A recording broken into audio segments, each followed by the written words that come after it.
दोस्तों नमस्कार। दोस्तों राजस्थान के अंदर जो लोकसभा चुनाव की जो तारीख नजदीक आ रही है उससे पहले जो प्रत्याशियों का चयन है वो चालू हो चुका है। और आज बात करेंगे बाड़मेर जैसलमेर से बीजेपी का कौन प्रत्याशी होगा और साथ में कांग्रेस आखिर किसको इस बार चुनाव मैदान में उतारने वाली है। क्या बीजेपी कैलाश चौधरी को रिपीट करेगी या फिर कोई नया नाम सामने आ रहा है। देखिए चुनाव की ज्यों ही नजदीक आ रही है तारीखें, ज्यों बीजेपी के अंदर एक नया नाम चौंकाने वाला सामने अब आ चुका है। और कांग्रेस की अगर बात करें तो कांग्रेस के अंदर हरीश चौधरी ने चुनाव लड़ने से मना कर दिया है।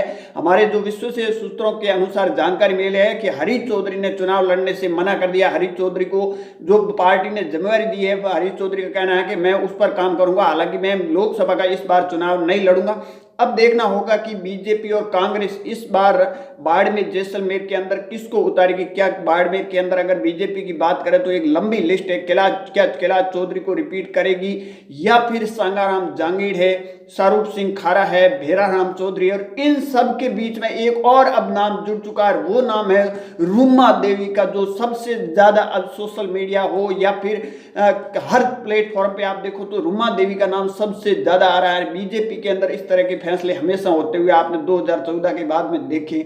तो अब देखिए मानवेंद्र सिंह की बात करें तो मानवेंद्र सिंह का ही बताया जा रहा है कि जल्दी ही बीजेपी ज्वाइनिंग करने वाले हैं। जैसे ही उनका स्वास्थ्य ठीक होता है और डॉक्टर कह देते हैं कि अब आप फील्ड में जा सकते हो, तो उसके बाद मानवेंद्र सिंह है वो जल्दी ही बीजेपी ज्वाइनिंग करने वाले हैं। अब देखना होगा कि बीजेपी आखिर क्या कैलाश चौधरी को मैदान में उतारेगी या फिर मानवेंद्र सिंह को, या फिर स्वरूप सिंह खारा है, भेराराम चौधरी है, सांगाराम जांगीड़ है, किशोर सिंह कन्नौड़ है। और इन सब के बीच में एक नाम सबसे ज्यादा आज की चर्चा चल रही है, वो रूमा देवी का नाम, रुक्मिणी देवी का नाम चल रहा है। क्या इस बार रुक्मिणी देवी को जो बाड़मेर जैसलमेर से लोकसभा का क्या उम्मीदवार बनाया जा सकता है। देखिए अगर महिला की बात करें तो महिला को इस बार मौका बीजेपी दे सकती है बाड़मेर जैसलमेर की, क्योंकि देखिए कैलाश चौधरी की सबसे बड़ी प्रॉब्लम ये आ रही है कि अब जो विधानसभा चुनाव के बाद में कैलाश चौधरी जो निर्दलीय विधायक थे या फिर दूसरे विधायक, उनके बीच में कुछ पटरी ठीक ठाक नहीं चल रही है। न उन विधायकों से आला कमान से बात मुलाकात भी नहीं कराई है निर्दलीय विधायकों से,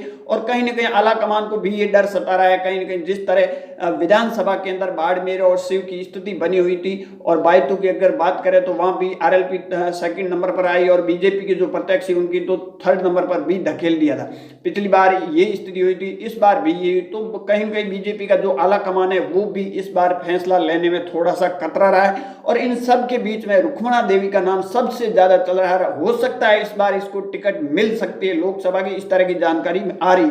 अब बात करें कांग्रेस की तो कांग्रेस के अंदर देखिए हेमाराम चौधरी है, कर्नल सोनाराम चौधरी है, जो पहले एक्टिव नहीं थे परंतु जो विधानसभा चुनावों में वापस कांग्रेस ज्वाइनिंग करके और एक्टिव मोड के अंदर आ चुके हैं। और हरीश चौधरी ने, जो हमारी जानकारी है, हमारे सूत्रों के अनुसार जानकारी मिली है, हरीश चौधरी ने चुनाव लड़ने से मना कर दिया। हरीश चौधरी ने कहा कि मैं इस बार जो चुनाव है वो विधानसभा का मैंने लड़ लिया, अब लोकसभा का चुनाव नहीं लड़ूंगा, क्योंकि मेरे को पार्टी ने जो जिम्मेवारी दी है वो मैं काम करूंगा। और इस बीच में अगर बात की जाए तो हेमाराम चौधरी का जो नाम है वो सबसे प्रबल दावेदार है। अगर हेमाराम चौधरी चुनाव लड़ते हैं तो बीजेपी के लिए यहाँ से मुश्किल खड़ी हो सकती है, क्योंकि देखिए आरएलपी के जो उम्मीदवार है जो बायतू से विधानसभा का चुनाव लड़े थे, उम्मीदवार बेनीवाल भी इस टाइम यात्रा पर है, देव दर्शन पर निकले हुए, वो भी लोकसभा चुनाव लड़ने की तैयारी कर रहे हैं। अब देखना होगा कि बीजेपी इस बार क्या रुक्मिणी देवी पर दाव लगाती है। ये सबसे ज्यादा नाम जो मैंने आपको कहा तारीखें नजदीक आ रही है, जो ये नाम आगे बढ़ रहा है। और कैलाश चौधरी जो निर्दलीय विधायक थे या फिर तमाम बीजेपी के विधायक हैं, उनके साथ पटरी को ठीक ठाक नहीं बैठ रही है, और इसी वजह से कैलाश चौधरी की टिकट को लेकर खतरा मंडरा रहा है और रुक्मिणी देवी का सबसे ज्यादा नाम आ रहा है। अब देखना होगा कि बीजेपी कांग्रेस 2024 के अंदर आखिर किसको लोकसभा का उम्मीदवार बनाए। देखते रहिए शक्ति न्यूज जोधपुर।